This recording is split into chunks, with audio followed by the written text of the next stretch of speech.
Harcèlement sexuel des États-Unis à la France, en passant par le Royaume-Uni, les témoignages d'harcèlement sexuel et d'agression se multiplient.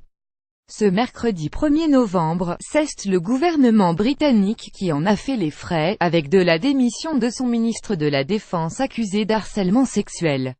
Michael Fallon avait été accusé d'avoir posé sa main sur le genou d'une journaliste au cours d'un dîner, lors de la conférence du Parti conservateur, en 2002.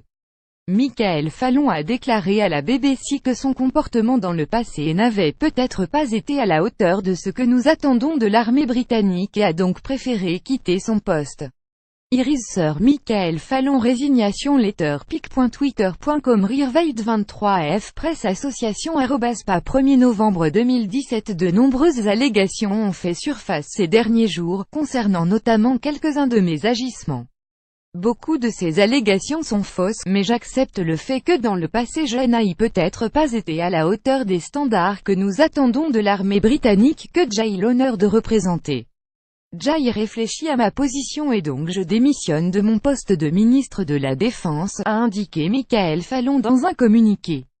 La première ministre britannique Theresa May a de son côté fait savoir qu'elle acceptait la démission de son ministre, sans pour autant mentionner les faits qui lui sont reprochés.